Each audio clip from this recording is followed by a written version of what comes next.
同志们、朋友们，大家好，欢迎回到另一个视频。我是党的主席马叔。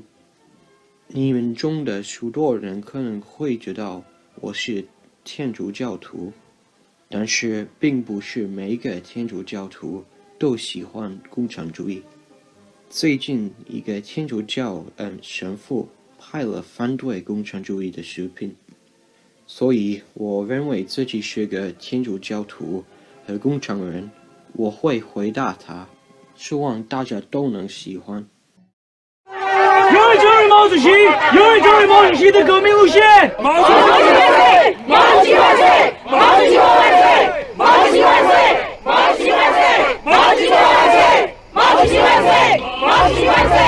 毛主席万岁！毛主席万岁！毛主席万岁！毛主席万岁！毛主席万岁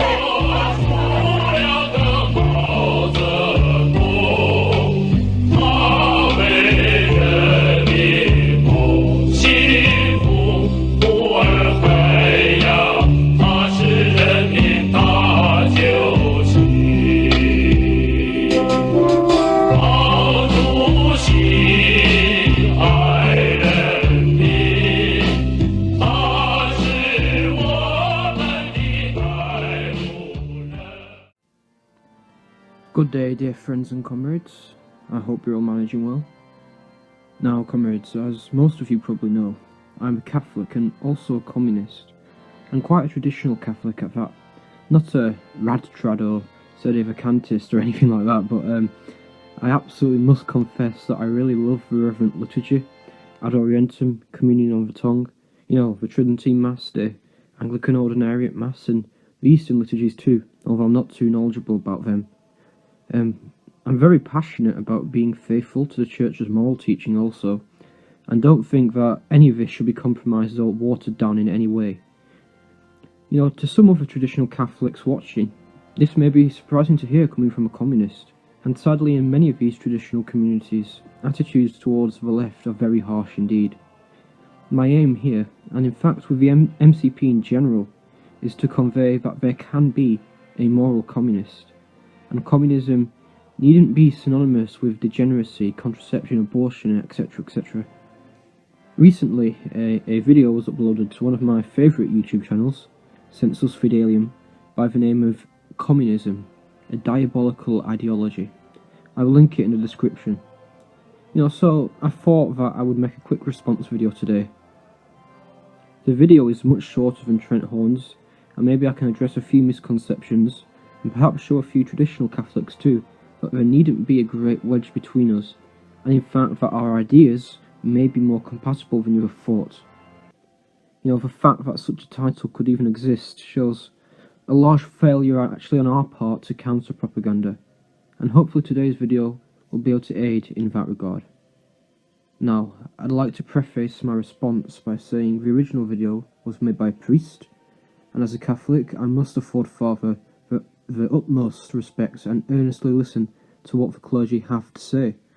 However, priests too can be fooled by misconceptions, and especially if it's the only information they've ever heard, and our counterpoints aren't actively out there, who can exactly blame them, you know? Anyway, the other homilies on Sensus Fidelium are absolutely fantastic in dealing with matters of theology, countering modernism and the like. I really do recommend for any Catholic viewers to go and check out their channel, and there are some absolutely outstanding resources on there. I myself actually am currently working through their series on marriage, and it's just wonderful. So yeah, there's no harsh feelings against the channel there in the slightest. I want to make that very clear. So comrades, without further ado, let's take a look at this video and see if we can address some of these misconceptions.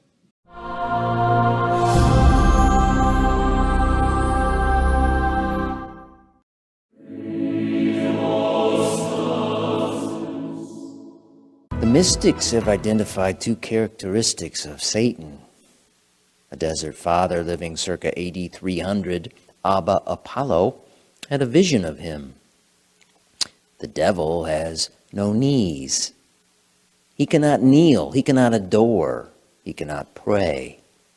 He can only look down his nose in contempt. Being unwilling to bend the knee at the name of Jesus, is the essence of evil. A New York priest wrote that last fall. He continued, Satan does not want anyone to know him. And yet in the present discontent that afflicts our culture, many anarchists and Marxists invoke him. The desecration of churches and statues of saints is spreading. Twice recently, our own church has been defaced with satanic symbols. Not just the customary obscenities, but invocations of the prince of lies. Why do Marxists invoke Satan? Alright, immediately, Marxism doesn't necessitate Satanism in any way, even if some Marxists are Satanists, actually. To think of it this way, being a Republican doesn't necessitate Protestantism, even though many Republicans are indeed Protestants. Most people desecrating these holy places, unfortunately, they're not doing so with any sort of Marxist zeal. What is most likely is that they're just edgy teenage vandals who invoke the name of the devil as some sort of sticker or, some countercultural way to try and grab attention. No, they're not painting hammers and sickles on these places, but pentagrams. I mean, just looking at a pentagram, how are you supposed to know that the person who painted it was a Marxist? A person who is a Marxist, a follower of Karl Marx's ideology, denies the spiritual world. Not necessarily.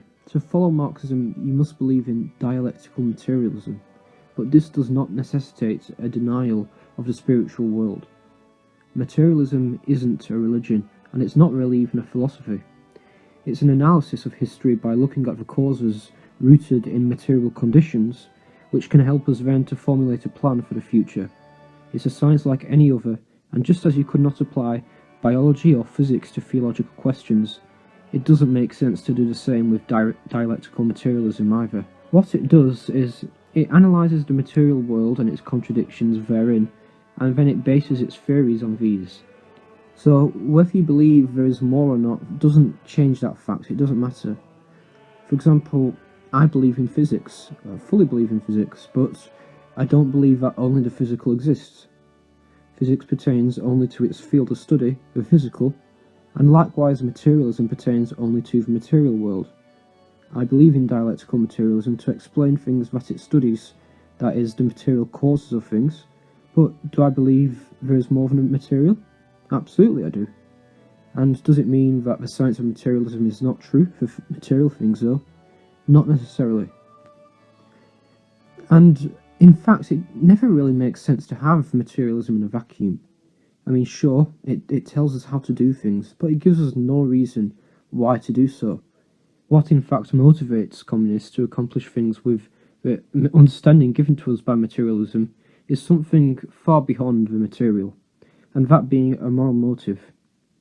Materialism is a science to explain things, and it gives us a methodology, but it contains no intrinsic motivation or reason to do anything it says that we can. It just tells us what we can do, not what we should do. Rather, what motivates the communist is respect for the value and dignity of human life, and the will for society and the economic arrangements therein to treat it according to that value, rather than just objectifying people as a number and treating them like expendable commodities. The communist seeks to reorder society where the economy is not organised according to profit, but rather human need. And some examples of this, I mean, think of the train lines that go to the remote places in China. There's such a low volume of people that use them that they consistently make a loss. But for those people in the remote areas, they need that connectivity. If this had been a capitalist economy, the line would never have been built because it would never turn a profit, and that human need then would go unaddressed. Again, consider the pharmaceutical industry. If there is an illness that causes great pain, it is actually more profitable for companies to sell painkillers over and over and over again, and people to keep buying them and suffering for a very long time, rather than just to sell them a one-time cure, even though the cure is more effective. So capitalism is intrinsically flawed, when it comes to serving human need, and that is because profit is the motive. Why then would a Marxist appeal to the spiritual person who is Satan? Why would a Marxist desecrate a Catholic church with satanic symbols if Marxists do not believe in the spiritual? Here's another question. Why would a priest preach, as I have through the years, about the ugliness of Marxism and not say the goodness of the gospel? Well, here is why. We and our children have been taught about the goodness of Marxism. We've been taught that Marxism is good because it is for the poor, as it takes from those who have, the oppressors, and gives to those who have not, the oppressed. And somehow this makes everyone equal, and people then live in a heaven on earth. So here, who is teaching you about Marxism? Because it's certainly not the Western education system, which is actually always undermining Marxism at every chance it gets.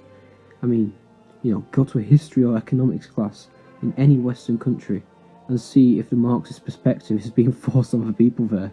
I mean, in fact, I think the exact opposite is the case. It's hard for me to imagine how people can conceive that somehow Marxism has already won and is in control of all the Western governments. I mean, in saying this, I mean no disrespect to father. It's just from, when you understand objectively what Marxism is, it's plain to see that it is not what our current society is, For example, if the Marxists have already won, when did they come to power exactly? When did the relations to production flip? I mean, our argument would be that they have remained absolutely the same. Now, father is right, there has certainly been a shift in semantics, but this is not to advance the Marxist cause, but actually, we argue to hinder it. We call this phenomenon identity politics. We hold that spreading this liberal identity politics nonsense actually prevents communism from becoming a threat to the bourgeoisie. It infiltrates the left and erodes unity, instead getting people to fight amongst themselves over meaningless petty issues and dividing them into all these subgroups. It is the classic way of vertically dividing society into lots of little groups so that people don't see this huge horizontal divide, i.e. class. At the heart of it all is this idealist mindset. It is responsible for all of it. It denies objective morality, it asserts that logic and reason are nothing more than conceptual constructs that are not universally valid, and it's different for every person, and thus it is the basis for relativism, liberalism and postmodernism. To them, nothing is universal, nothing is absolute, and as such nothing can be agreed on. Identity politics is also a product of this postmodernism. This community, this perspective, that perspective, my feelings, your feelings, it's all useless and destructive to the real solutions. Our stance is this, that true liberation can only be achieved by the removal of the capitalist mode of production. In our current society, this has not been done yet. You can never achieve socialism through reform. The best you'll get is, a concession or two, maybe free healthcare or benefits just to keep you unrevolutionary, but the fundamental class structure is identical. The exploitation remains, and it is just as unjust. The bourgeoisie would gladly spend 2% of their wealth, let's say, to throw a few concessions at you, just to keep you pacified enough to have more to lose than your chains, and thus not challenge the system. That way, they get to keep 98% of their wealth in our example, as opposed to risking, people getting unhappy in a revolution, and then being able to keep none of it. We must oppose any form of idealism that espouses that oppression stems from elsewhere than the fibres of capitalism. That is just revisionism designed to distract from the issues of class. Identity politics and intersectionality are corrosives to the revolutionary left and must be firmly rejected by every party member of the MCP. That is all, of course, a lie. Marxism killed 100 to 150 million people last century. Okay, so the 100 million statistic It comes from a work called The Black Book of Communism, which was so determined actually to get to that figure that they was undermining their own intellectual integrity to do so. Even the publishers of the Black Book of Communism have admitted it as being numerically deceitful. I mean, it literally counts Nazi, Japanese and Kuomintang soldiers as victims of the regime. Now, in that book, 65 million of the 100 million deaths are attributed to China. However, the death tolls associated with Maoist China are considered by most sinologists to be completely inaccurate. The book lists Mao's China as being responsible for 65 million deaths, particularly in regards to the Great Chinese Famine that took place during the Great Leap Forwards. Now firstly, people died in a famine due to malnourishment, not executions. And even if you claim Mao's policy causes the famine, which I do not, we can actually speak about this in another video, but it was largely the deceit of, selfish local leaders which made all the central planning wildly inaccurate because it was based on lies, which caused them to think they had way more than they had. But we can talk about that in a whole other video on a Great Leap if you'd like to see it. But even if you did think Mao's policy causes the famine, it's still not murder or killing. It's a disaster, or even incompetence at the very worst. Nobody sets out to start a famine. But even the number in the famine is considered by most academics to be a vast inflation. According to Leslie Holmes, the number at the upper possible end would be closer to 15 million excess deaths, which is in fact substantiated by Chinese statistics. An absolute tragedy indeed, and we mourn this loss of human life. However, it is wrong, and indeed disrespectful to the people who did die in the famine, to claim that they were killed when they were just not. In a similar way, the deaths attributed to the Cultural Revolution is also assumed to be overstated, as the cited figure of 5 million is said by sinologists to be most likely closer to a couple of 100,000, which are arguably not even because of the Cultural Revolution. Now, how exactly did the book arrive at such a figure then? Well, the method is very deceitful. You see, China's birth rate before the Great Leap Forward, it was very high, and at this time, of course, abortion and contraception was not used in China. However, as the food supplies became more constrained, people stopped having as many children for a short time, and they delayed them until they could raise them in greater prosperity with greater food and greater wealth, etc. Of course, in China at the time, this was done through abstinence or perhaps NFP, although I'm not sure if it was a very common practice back then anyway. The point being is, what we saw was people having fewer children during the famine years than in the years previous. Now there's something called projected birth rates, which projects how many people will be born based on how high the birth rates were in previous years. So how have you got these high statistics of death? Is by assuming that during the Great Leap the birth rates were the same as years previous. Now we can see from Chinese data that they were not. Obviously they choose not to believe them. And then they say that because the population grew by a much smaller amount during this period, but all those people were supposedly being born, it means that many must have died, so the population increase remained small. So we can effectively assume as many extra deaths as extra births. Well, slightly few because it grew a little bit still, but because it's fairly even, if you said there should have been 40 more million born, you can easily say there should be 30 more million who died. And in fact, the reality of the situation is all these people weren't dying, they were just not being born. I'll now play a short clip from Jason Unruh's video called What Makes a Famine is Ideology, who perhaps puts this in a bit more of an eloquent way than I do. Again, the full version will be linked in the description. The problem with this is that not only the people who were actually living and who died in excess of normal numbers are included in the missing millions, but so are all those hypothetical persons included, who were never born at all. and who should have been born. If the birth rate had not fallen, this is not a common sense definition, nor is it a logical definition of famine deaths. For to die in a famine, a minimum necessary condition is to be born in the first place. The Chinese are highly talented people, but even they could not achieve the feat of dying without being born. And most of that killing wasn't done in outside wars. No, Marxists killed their own people, many of whom died trying to escape from their own country. They tried to escape over huge walls, topped with barbed wire, patrolled 24/7 by secret police with automatic weapons, turned on their own citizenry to keep their people from fleeing. Does that sound like heaven on earth to you? Or does it sound demonic?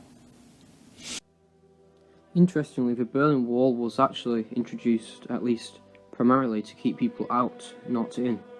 The concern was actually that the free movement of Western agents, which was a situation that Stalin called intolerable.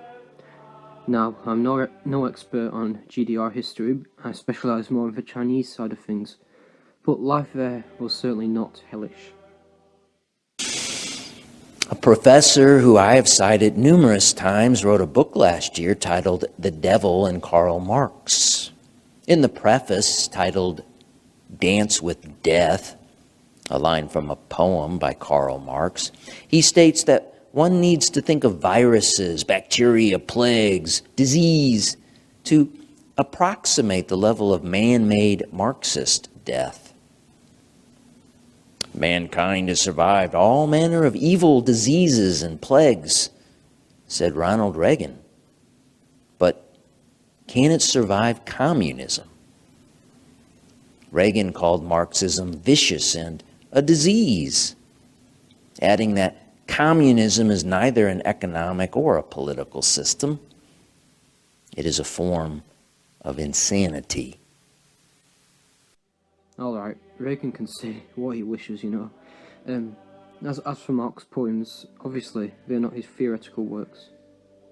But maybe this poem was predicting the harsh resistance that would occur in the establishing of communism, and the blood that would sadly likely be shed over it. Quote, what sort of warped idea could unleash such agony? Conventional explanations simply do not suffice.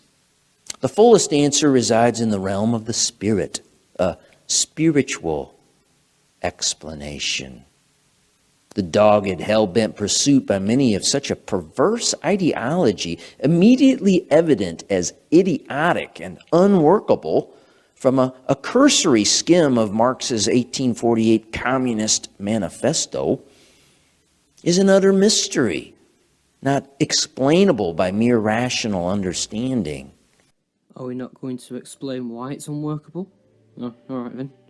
I'm not exactly sure how you expect the socialist countries to do nearly as well when they're embargoed by the whole world and have only existed for a tiny fraction of time that capitalism has. However, even taking that into consideration, the efficiency of a socialist system is still unbelievable. I mean, think about China, industrialising in a mere 10 years compared to Western countries which took, you know, give or take about a century. A starving, naked and dying country was transformed under Mao into a world superpower. Everyone was able to get a roof over their head, food on their plate, and get access to healthcare, education, literacy. You know, disease and famine was eradicated. People had no homes really in 1949, no land, barely any personal property. And by 1959, they were already watching TV and listening to the radio. By 1976, at Mao's death, hundreds of millions had seen their lives increase beyond measure, and this once crumbling, divided society had become this united powerhouse, you know, sending rockets into space. It really was such a remarkable transformation that would have been absolutely unthinkable otherwise. And that there is an example of socialism persevering regardless in the most unforgiving of circumstances. I mean, compare China to its neighbour India, who in 1949 were actually very similar in their positions, sort of in terms of population, development, etc. It was only because of China's socialist system which allowed it to develop at a much more efficient pace and in a way with a much greater regard for human life. And that's still evident in China today. This was and is flatly a diabolical ideology with an inexplicable attraction to its adherents. It possesses a bizarre, seductive quality to its ideological cultist. That Karl Marx himself possessed a fanatically deep hatred of religion and flirtation with the dark side is undeniable and chilling, especially in Marx's poetry. A respected scholar and academic who wrote a groundbreaking biography in 1968 wrote, "There were times when Marx seemed to be possessed by demons. He had the devil's view of the world and the devil's malignity. Sometimes he seemed to know that he was accomplishing works of evil." It is a mistake, wrote the professor, to separate Karl Marx the man from the evils ushered in by Marxism. For Marx not only wrote about the hell that was communism, but about hell itself. So apparently Karl Marx is bad because he's trying to establish heaven on earth, but now he's bad because he's trying to establish hell on earth. I mean, the poor guy can't win, can he? Quote, "Thus heaven I've forfeited, I know it full well. My soul, once true to God, is chosen for hell." Karl Marx, who grew up in Trier, Germany, a city 90% Catholic, wrote that. In another poem wrote Marx, "The hellish vapors rise and fill the brain, till I go mad and my heart is utterly changed. See the sword, the Prince of Darkness sold it to me." No, okay, as I said, I'm not too interested in Marx poetry. However, for some really uplifting communist poetry, you can take a look at some of Mao's poems. They're very inspiring indeed. And yes, Marx wasn't a Christian thinker, but his ideas aren't necessarily exclusively atheist either. I mean, Aristotle also was not a Christian thinker, but the logic holds up, and because reason is objective, we see Aquinas and consequently the Church use Aristotle's reasoning a great deal. I think a problem that not only this priest has, but a lot of Catholics seem to have is, as our Premier Lucas M puts it, grabbing onto things that certain communists think or do that are not essential to the ideology, and then using it as proof that communism itself is diabolical. The professor stated that seems to be an ironic metaphor for the bloody sword of communist ideology. A long march of destruction, deceit, manipulation, and infiltration. Long march. Yeah, nice one, Father. That didn't stop with Karl Marx. He was just the beginning of an all-out assault on religion and God. Marx's all-out assault would prompt him to start his own religion. That religion of theirs, Ronald Reagan would state. The 10 Commandments of communism are found in the Communist Manifesto, which, among other idiotic things, calls for the abolition of private property. Alright, so communists are not speaking of private property as the church understands it. It's not as in your right to be able to own things as such. Things for personal use are called personal property by Marx. What Marx means here by private property is the things that you don't use for yourself, but instead to produce things for sale or to make a profit. The means of production. So essentially you can be the owner of the products of human labour, you can have this personal property, but you can't be the owner of the human labour. You can't have private property. Things like factories, farms, mines, dams, infrastructure, etc., etc. are private property, but things like your TV, computer, your phone, your desk, bed, your house, your garden, and of course your toothbrush are personal property. Honestly, Father, you don't need to hand over your toothbrush to the state. You're good, you can keep it. Initially titled Communist Confession of Faith, Marx thought it better to drop the catechism form and call it a manifesto. How ironic, the professor noted, that Marxists scoff at religion as something for superstitious idiots, those who cling to their Bibles and guns. Yet Marxists cling to their manifesto. As we've said before, Marxism does not necessitate atheism. To Father's point here, though, Marxism is not a religion. It's not like Catholicism with our dogmas. Marxism, instead, you can think of it as an evolving science. And whilst the principles of the science methodology don't change, otherwise that would be what we call revisionism, it adapts to the different material conditions of the different places and different times. For example, Marx thought that revolution would only be possible in already industrialized countries led by the industrial proletariat. Both Russia and China had revolutions in feudal countries, and Mao even managed to hold a peasants' revolution. Which is their Bible, that religion of theirs, indeed.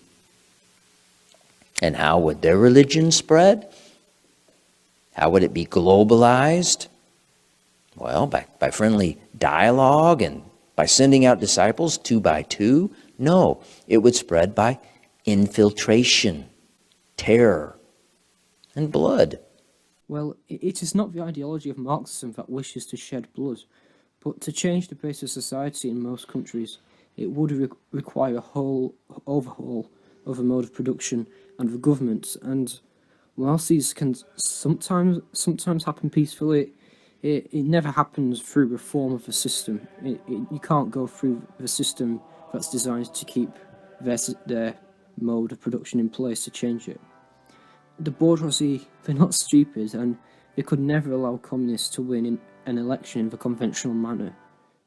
We can hope that the transfer of power happens with as little bloodshed as possible. As for the morality of a Catholic fighting in a civil war like this, we must remember that Catholicism is not a pacifist religion. I mean, was every Catholic who fought in the Second or even the First World War sinning? We can easily say that the cause is moral. And that doesn't just apply to religious wars like the Crusades, but those world wars that we cited, they were still fought for a moral cause. And we could easily say that the cause is moral, especially when the state to come would not be committing mass infanticide for abortion, it would not be pushing contraception, it would preserve public morality, would allow for free religious practice. I'm sure a Catholic could fight for the socialist state on those grounds alone. Compared to the current capitalist one, it's way more moral, and it to me seems way more in line with Catholic social teaching. For people naturally do not give up their property without a fight. In the close of the Communist Manifesto, Karl Marx wrote, "The communists openly declare that their ends can be attained only by the forcible overthrow of all existing conditions." That means people won't get to vote on whether they want to give up their property or not. Their vote and their property will be stolen. Stolen? Well, the bourgeoisie's ownership of private property exists only on the back of stolen labour in the first place, except it's just masked with the wage system. Capitalism really is just a classic two-class society, like any other in history, except its exploitative nature is hidden behind this wage system. Workers are hired, they work for a certain amount of time, and they receive a wage in return. It appears on the surface that this equal exchange has occurred, and to meet their needs, working class people must buy commodities. Capitalists own the means to produce and sell commodities, workers do not. This means that the only thing workers can sell is their labour power, or ability to work and create value. Workers must sell themselves to a capitalist to get the commodities they need to survive.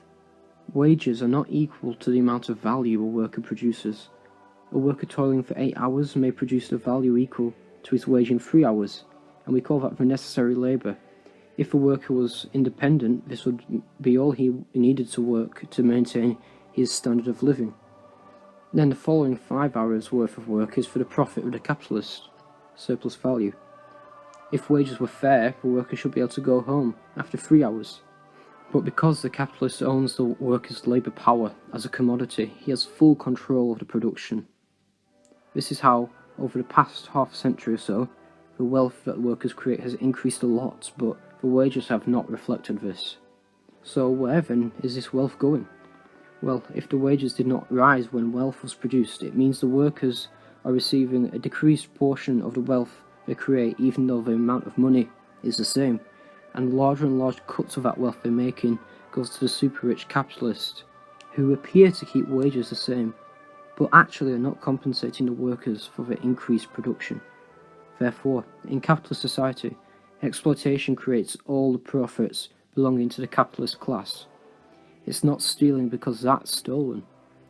Because the source of the capitalist wealth is the unpaid labour of the workers, hence the interests of the workers and the capitalist, just like the slave and the master and the serf and the lord in any other class society are in a struggling dialectic. They are completely opposed to each other and are impossible to ever reconcile. It's not a matter of stealing what they have, it's about reclaiming what's been stolen from us. In 1849, Marx wrote more about this great reset. Quote, "There is only one way in which the murderous death agonies of the old society and the bloody birth throes of the new society can be shortened, simplified, and concentrated. And that way is revolutionary terror." Think of the Black Lives Matter riots that burned our cities last summer, while the powers that be stood by and watched, as well as the terrified populace. The powers that be stood by and watched, not because they were Marxist, but because if they peddle this sort of liberal attitude, when people are talking about this, they're distracted from class, from wage labour, exploitation, and thus the spotlight is taken off the governments and the corporations. Think about mask mandates and the psychological terror and fear they instill in people. Things have gotten so bad that children are now screaming in horror when they see someone come upon them who is not wearing a mask. The numbers show children are not dying of this virus. Their lungs will be fine. Yet psychological wounds most likely will follow them the rest of their lives. This has absolutely nothing to do with Marxism. So, there is some ugliness for you this morning. And most all of it is from the preface of the book, The Devil and Karl Marx. I cannot begin to describe the evil documented throughout the rest of the book. Chapter 5 details what the Marxists did to priests and Christians in prisons this past century, and what they made them do. It is straight out of hell. How can one explain it? The fullest answer resides in the realm of the spirit. Again, I can only really speak on China here, but under Mao there was pretty good religious freedom. And you can see a video on my channel actually of the Tridentine Mass being celebrated in a cathedral in Guangzhou during the Cultural Revolution, when this so-called institutional persecution was supposedly the worst. There were a few acts of violence against religious, absolutely, which we absolutely condemn. But when you entrust people with such power as Mao did during the Cultural Revolution, you are bound to get some opportunists who abuse that power. We do not condone what they use their power to do in the slightest. However, this was hardly state policy. It's hardly like the government was persecuting the church at all. It was not Mao's orders, if you will. The Chinese constitution does, and always has, guaranteed the freedom of religious belief and practice, i.e. being able to actually go to Mass, process, and you can see these processions of the Eucharist, and likewise, at Christmas you see the cribs, the stable, outside of churches. It's not like we have to hide it and keep it in. So Mass has actually continued to be said all through the Great Leap Forward and the Cultural Revolution. And in fact, on some people's communes, they actually had built, specifically built for the commune, Catholic churches. I'll actually show a clip now of one such church from a documentary called Life on the People's Commune. Production. This was a Buddhist temple. Within its confines is the shrine of the 10,000 Buddhas. 50 priests take care of the temple and conduct services. This priest told me that quite a few people still worship at the temple.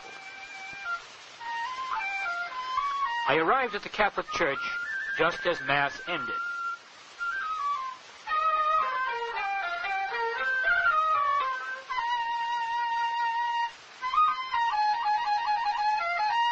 It was the only Catholic church in the city.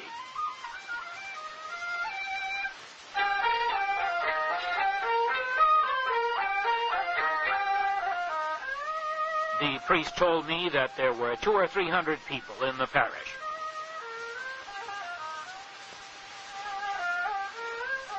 The Sun Yat-sen tomb. It is Nanking's most prominent communist shrine.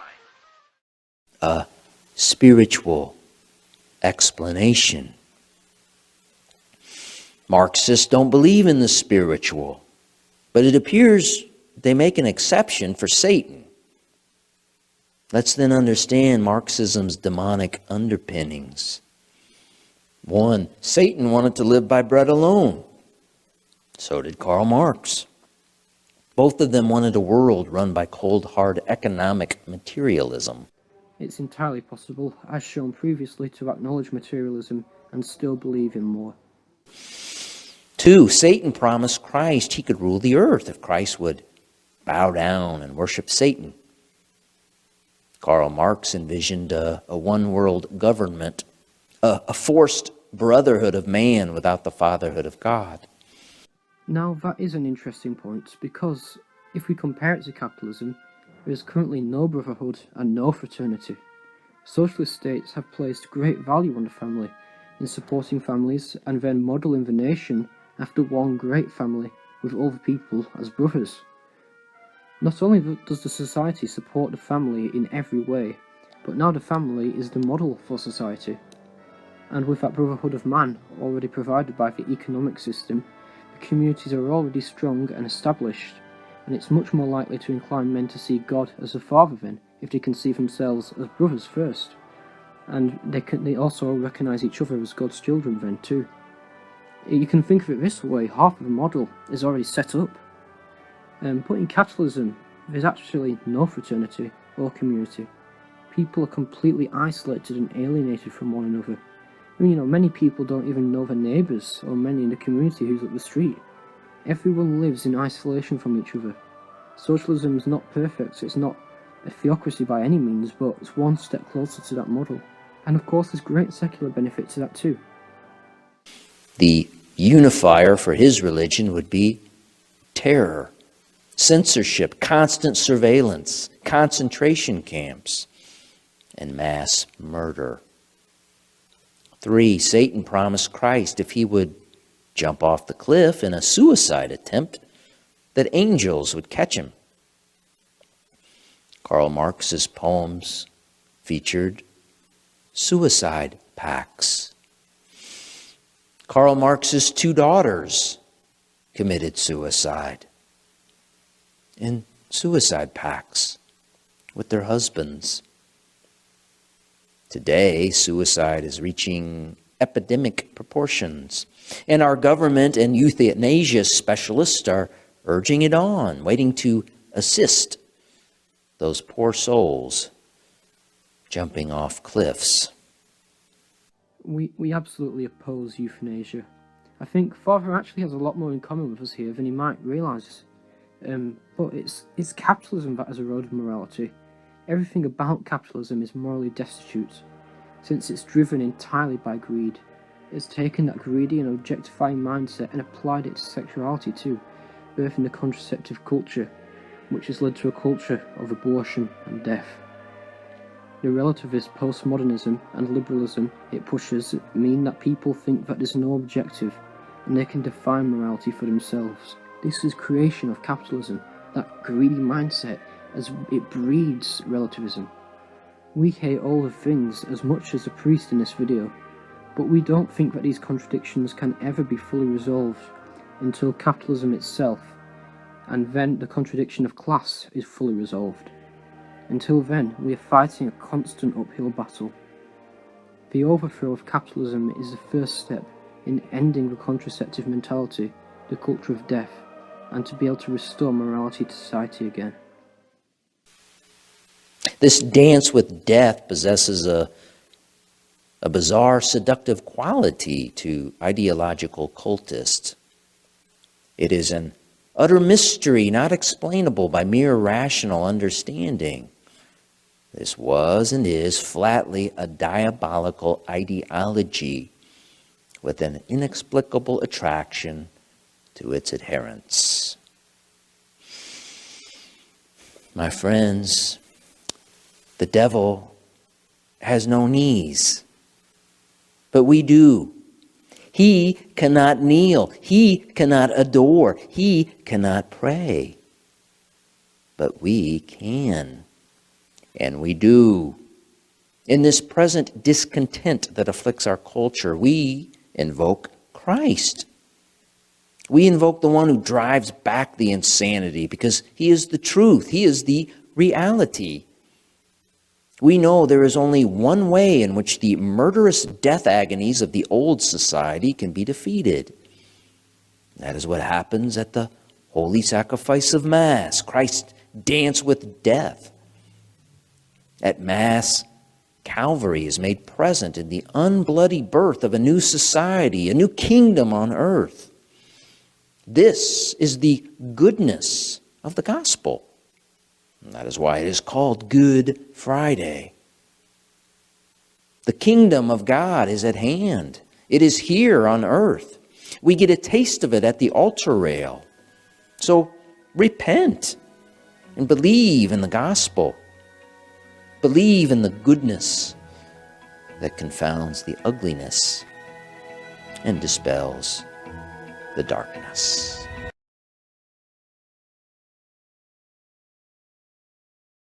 And what a wonderful note to end on.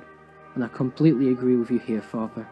And we are not assuming to be able to outdo the holy sacrifice of the Mass by any means. You can think of it like this: we simply consider it part of our charity to try and restructure the economy to cater for human needs, and we don't think we're going to be able to build heaven on earth. No, we want to end exploitation in the material things which we can control, not the divine. We're not trying to make ourselves into God by any means. We're not trying to make heaven here and now by our own hands, and in fact that would be blasphemous. We are simply trying to be charitable. I hope you can understand that. Alright, comrades, thanks for listening to me and ramble on with this one, and hopefully it could help dispel a few common misconceptions, or maybe give you something new to say on these frequently brought up points. Maybe some Catholics watching who are opposed to communism have been able to understand a bit more, and a bit more of where we're coming from. Hopefully you can be open and to listen to us, and maybe have your mind changed. I mean, clearly you're definitely willing to listen to us if you've made it to this point in the video. Thank you all very much for your attention today. May God bless you, and may Mary intercede for you. And as Chairman Mao always said, serve the people. Alright everyone, have a good one.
全世界受苦的人，顽强的热血已经沸